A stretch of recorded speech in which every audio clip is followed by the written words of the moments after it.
اللہ کی نشانیوں کی تعظیم کرتے ہیں تو یہ دلوں کے تقوی کی وجہ سے، یعنی جن کے دلوں کو اللہ نے تقوی کے لیے چن لیا ہے وہ اللہ کی نشانیوں کی تعظیم کرتے ہیں۔ اللہ کی نشانیوں کی تعظیم کا مطلب کیا؟ پہلے اللہ کی نشانی کیا؟ جیسے قربانی کے جانور، یہ اللہ کی نشانی ہے۔ کعبۃ اللہ شریف اللہ کی نشانی ہے۔ صفا مروہ اللہ کی نشانی ہے۔ اولیاء اللہ کے مزارات اللہ کی نشانی ہے۔ اولیاء اللہ کا وجود اللہ کی نشانی ہے۔ اس اللہ کی نشانی کا مطلب دیکھو، نشانی اس کو کہتے ہیں جس کو دیکھ کر اصل یاد آئے۔ جس کو دیکھ کر ہم کہتے ہیں یہ فلاں کی نشانی، یہ فلاں، یعنی جب میں یہ دیکھتا ہوں تو وہ یاد آتا ہے۔ جیسے کسی نے مجھے انگوٹھی دی تو یہ انگوٹھی فلاں کی نشانی، کہ میں انگوٹھی دیکھتا ہوں تو دینے والا یاد آتا ہے۔ تو جن جن چیزوں کو دیکھنے سے خدا یاد آتا ہے وہ اللہ کی نشانی ہے۔ اور جو اللہ کی نشانیوں کی تعظیم کرے، احترام کرے، تو یہ اس کے دل میں تقوی ہے، اللہ کا ڈر ہے، وہ اس کے دل میں پرہیزگاری ہے۔ اس بنیاد پر وہ اللہ کی نشانیوں کی تعظیم کرتا ہے۔ تو اب رمضان المبارک کا احترام وہی دل کر سکتے ہیں، وہی قلوب کر سکتے ہیں جس دل کے اندر تقوی موجود ہے، پرہیزگاری موجود ہے، اللہ رب العزت کا خوف موجود ہے۔ انہی لوگوں کو اللہ توفیق دیتا ہے نشانیوں کے احترام کی اور نشانیوں کی تعظیم کی۔ اب ہم دیکھیں کہ کیا ہمارے دل کے اندر اللہ کی نشانیوں کی تعظیم ہے؟ ہر نشانی کی تعظیم الگ الگ ہے۔ تب رمضان شریف کی تعظیم کیسے کریں گے؟ جیسے اگر کسی ولی کو دیکھیں، کسی اللہ والے کو دیکھیں تو اس کی تعظیم یہ کہ ہم اٹھ کے کھڑے ہو جائیں، اس کے ہاتھوں میں ہاتھ دے دیں۔ زیادہ سے زیادہ تعظیم یہ کہ اس کی دست و بوسی کریں، اس سے دعائیں لیں۔ لیکن کیا رمضان شریف کے لیے ہم کیسے اٹھ کے کھڑے ہوں؟ یہ دکھنے والی چیز تو ہے نہیں، اس کے ہاتھ تو ہے نہیں کہ ہم اس کے ہاتھ چوم لیں۔ تو اس کی تعظیم کا مطلب کیا ہے؟ تو سب کی تعظیم جدا جدا ہے۔ اللہ کے حرم کی تعظیم یہ ہے کہ جب حرم میں داخل ہو جاؤ تو جن چیزوں سے اللہ نے منع کیا ان چیزوں سے رک جاؤ۔ تو ایسے ہی رمضان المبارک کی تعظیم یہ ہے کہ اس کے روزے رکھے جائیں، اس میں تراویح پڑھی جائے، اور اس میں اپنے آپ کو ظاہری اور باطنی گناہوں سے بچایا جائے۔ یہ اس کی تعظیم ہے۔ کیا واقعی ایسا ہو رہا ہے؟ اللہ کا شکر ہے کہ ہمارے گنبد و مینار کے شہر مالیگاؤں میں ایک بڑی تعداد میں لوگ روزہ رکھتے ہیں۔ حتیٰ کہ ہمارے یہاں چھوٹے چھوٹے بچوں کو بھی اللہ نے یہ توفیق بخشی کہ چھوٹے بچے بھی روزہ رکھتے ہیں۔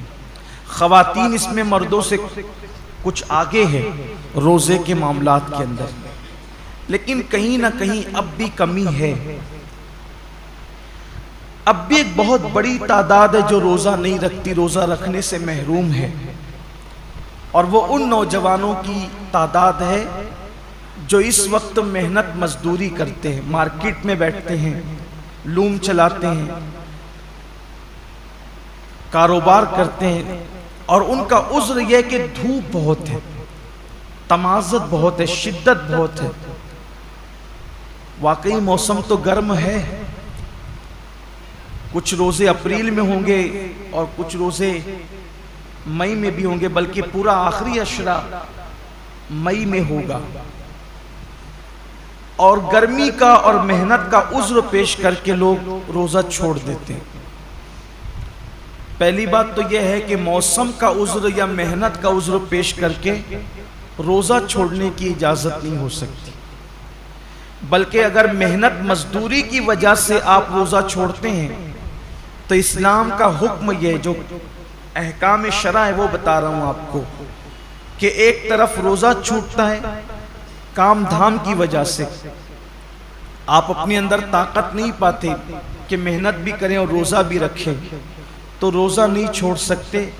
آپ کو شریعت یہ حکم دیتی ہے کہ آپ اپنی مصروفیات کم کر دیجئے، آپ کام شارٹ کیجئے، لیکن روزہ آپ کو رکھنا ہے۔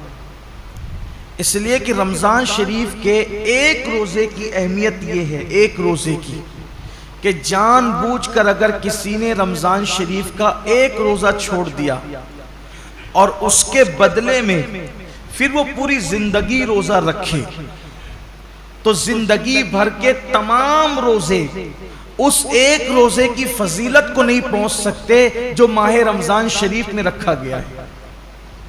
ماہ رمضان شریف کے روزے کا بدل زندگی بھر کے روزے نہیں ہو سکتے۔ جو فضیلت ان دنوں کی ہے، یہ موسم ہے روزے کا، اور کچھ لوگ چھوٹی موٹی بیماری کا بہانہ لے کر بھی روزہ چھوڑتے ہیں۔ ہر چھوٹی موٹی بیماری پر روزہ چھوڑنے کی اجازت نہیں ہے، گنہگار ہوں گے، سخت گنہگار ہوں گے۔ جس نے ایک روزہ رمضان شریف کا چھوڑا، پھر اس کو قضا بھی کرنا پڑے گا ایک روزہ، اور توبہ بھی کرنی پڑے گا۔ یہ بھی عوام میں غلط فہمی ہے کہ جو لوگ سوچتے ہیں کہ رمضان شریف کا ایک روزہ چھوڑ دیا جان بوجھ کر تو 60 روزے رکھنے پڑیں گے، ایسا نہیں ہے، ایک ہی روزہ رکھنا ہے۔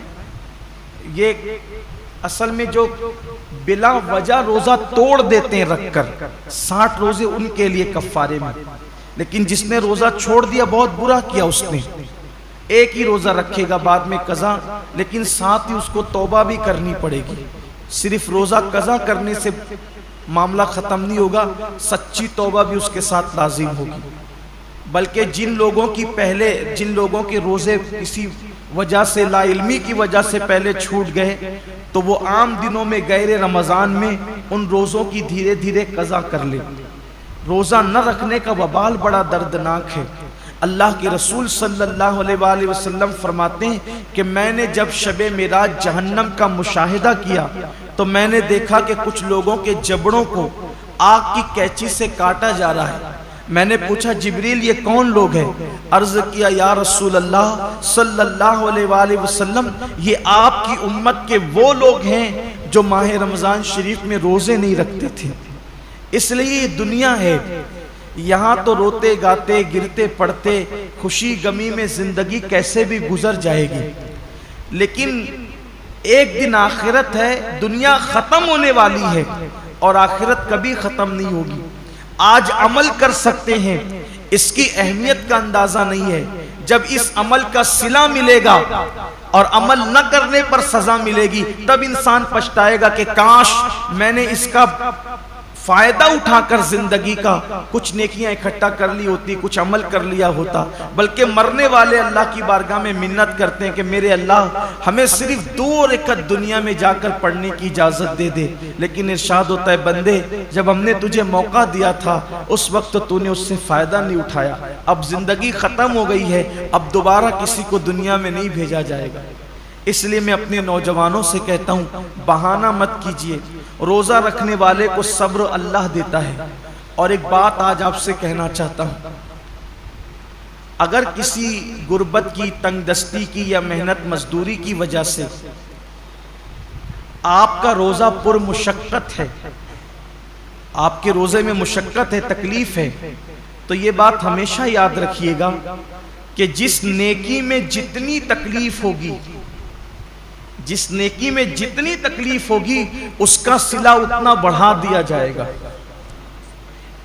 روزہ رکھ کر اے سی میں سونے والوں کا ثواب الگ ہے اور روزہ رکھ کر لوم چلانے والوں کا ثواب الگ ہے، دونوں کا ثواب یکساں نہیں ہے۔ روزہ رکھ کر کے اے سی میں آفسوں میں بیٹھنے والوں کا اجر الگ ہے اور روزہ رکھ کر کے دھوپ میں مارکیٹ میں بیٹھنے والوں کا اجر الگ ہے۔ وجہ کیا ہے؟ دیکھیے ڈاکٹر اقبال نے اس فلسفے کو بہت اچھے سے سمجھایا ہے۔ اقبال کہتے ہیں الفاظ و معانی میں تفاوت نہیں، لیکن الفاظ و معانی میں تفاوت نہیں، لیکن ملا کی اذان اور مجاہد کی اذان اور۔ جو مسجد کے اندر کھڑے ہو کر کے اذان دیتا ہے اس کے الفاظ بھی وہی ہے، اور جو مسجد کے اندر اذان پڑے اس کا معنی بھی وہی ہے، اور جو جہاد کے صحرا میں اذان دے اس کا معنی بھی وہی ہے اور اس کے الفاظ بھی وہی ہے، لیکن جو اذان کا ثواب مسجد میں کھڑے ہونے والے مؤذن کو ملتا ہے وہ مجاہد کو نہیں ملتا، اس لیے کہ دونوں کی اذان میں بڑا فرق ہے۔ مؤذن کی اذان پر چند لوگ مسجد میں آتے ہیں اور مجاہد کی اذان پر پوری قوم کو اللہ کامیابی اور فلاح عطا فرماتا ہے، دونوں میں بڑا فرق ہے۔ اس لیے کہ یہ اذان پنکھوں کے سائے میں ہے، یہ اذان چھت کے سائے میں ہے، یہ اذان راحتوں میں ہے، اور وہ اذان مشقتوں اور تلواروں کے سائے میں، دونوں میں فرق ہے۔ تو اسی طریقے سے اقبال کی فکر سے روشنی لے کر کہہ رہا ہوں، اور حدیث پاک کہ جس نیکی میں جتنی مشقت اور تکلیف ہوگی اس کا صلہ اتنا بڑھا دیا جائے گا۔ تو لوم چلانے والے مزدور کبھی غمگین نہ ہوں کہ کیسے کریں، ہمت سے کام لیجئے، جہنم مت خریدیے، جہنم کی کا عذاب مت خریدیے۔ اگر اللہ کی مرضی کسی کو مزدور بنایا، کسی کو سیٹ بنایا، لیکن آپ کو کام ہمت سے لینا ہے، اللہ اس کا صلہ بہت بڑھا دے گا، اللہ اس کا اجر بہت بڑھا دے گا۔ اور پھر کاش کہ ایسا ہوتا کہ اس سنت کو زندہ کیا جاتا کہ اللہ کے رسول علیہ السلام جب رمضان شریف آتا تھا تو خطبہ دیتے تھے اور فرماتے تھے، لوگوں جو تمہارے مزدور ہیں رمضان شریف میں ان کی مزدوری کچھ کم کر دو، یعنی ان مزدوروں کا کام کچھ کم، ان کو صلہ تو پورا دو، مزدوری پوری دو، لیکن ان کا کام کچھ کم کر دو، جیسے دوپہر میں ان کو سونے کا موقع دے دو۔ اب یہاں تو سیٹھوں کا حال یہ ہے کہ اگر مزدور نماز پڑھنے رمضان شریف میں بھی جائے تو ان کے ماتھے پہ شکن آتا ہے۔ یہ لوگ کہتے ہیں نا کہ حالانکہ سارے سیٹ ایسے نہیں ہیں، کچھ اگر سیٹ لوگ یہاں ہیں تو وہ برا نہیں مانے، مجھے تو لوگوں نے یہاں تک کیا کے بتایا کہ ایک سیٹ صاحب حافظ قرآن ہے، مجھے لوگوں نے نام کے ساتھ بتایا، میں نام نہیں لوں گا کیونکہ میں اللہ کے گھر میں واعظ و نصیحت کرنے کھڑا ہوا، غیبت کرنے کھڑا نہیں ہوا۔ کہا وہ حافظ قرآن ہے، وہ خود نماز میں گئے، اور جب مزدور نماز پڑھ کر کے آئے تو انہوں نے کہا کہ اب جا تو نماز ہی پڑھتے رہے، یہاں سے نکل جا۔ یہ صورتحال ہے۔ پھر جس قوم کا حال یہ ہو کہ وہ اس قدر گندی سوچ کی حامل ہو جائے کہ وہ اپنے مزدور کو نماز پڑھنے تک جانے نہ دے، پھر ان کے کاروبار تباہ نہیں ہوں گے تو اور کیا ہوں گے؟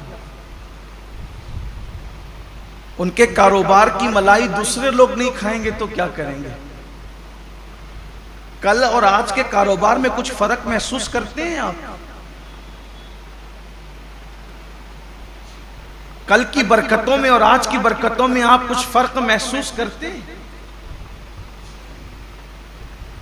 کل بھی ہمارے باپ داداؤں نے کاروبار سنبھالا اور آج بھی ہماری نئی نسل سنبھال رہی۔ فرق یہ ہے کہ وہاں جب دین کا معاملہ آتا تھا تو وہ اپنے آپ کو سرنڈر کر دیتے تھے، قدرت نے انہیں برکتوں سے نوازا تھا۔ آج بہت کاروبار بڑھا لیا گیا ہے لیکن پھر بھی ہائے ہائے کیا جا رہا ہے، برکتیں اٹھ گئی ہے۔ وجہ یہ کہ دین سے دوری ہے، مذہب سے دوری، اور انسان جب دین سے دور ہوگا تب تک وہ روئے گا، تب تک وہ پچھتائے گا، تب تک ناکامی اس کے گلے کا ہار بنے گی۔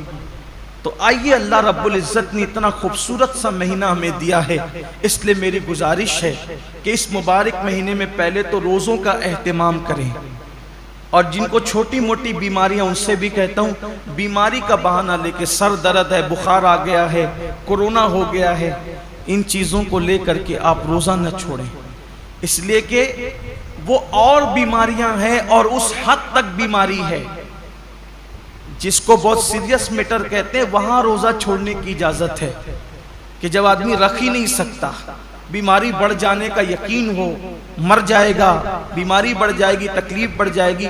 جب کوئی مسلمان پابند شرع، کوئی دین کی سمجھ رکھنے والا ڈاکٹر کہہ دے تو بات الگ ہے، اپنی مرضی سے فتویٰ دینا کہ میں نے روزہ نہیں رکھنا، میں بیمار ہوں، جبکہ اللہ کے رسول علیہ السلام کا فرمان ہے روزہ رکھو صحت مند ہو جاؤ۔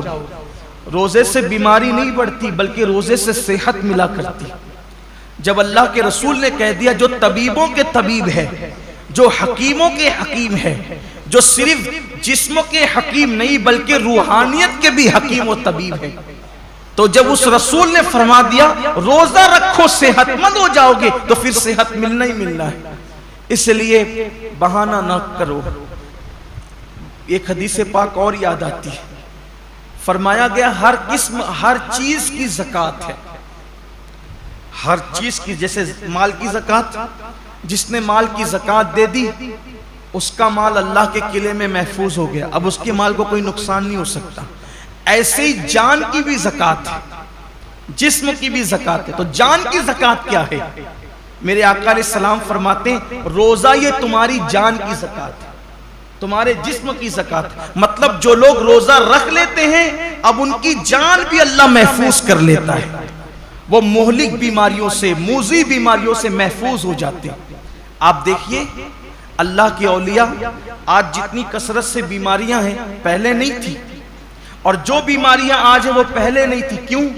اس دور میں لوگ صرف رمضان شریف کے روزے نہیں رکھتے تھے، بلکہ مہینے میں 13، 14، 15 تاریخ کو بھی اکثر مسلمان روزہ رکھتے تھے۔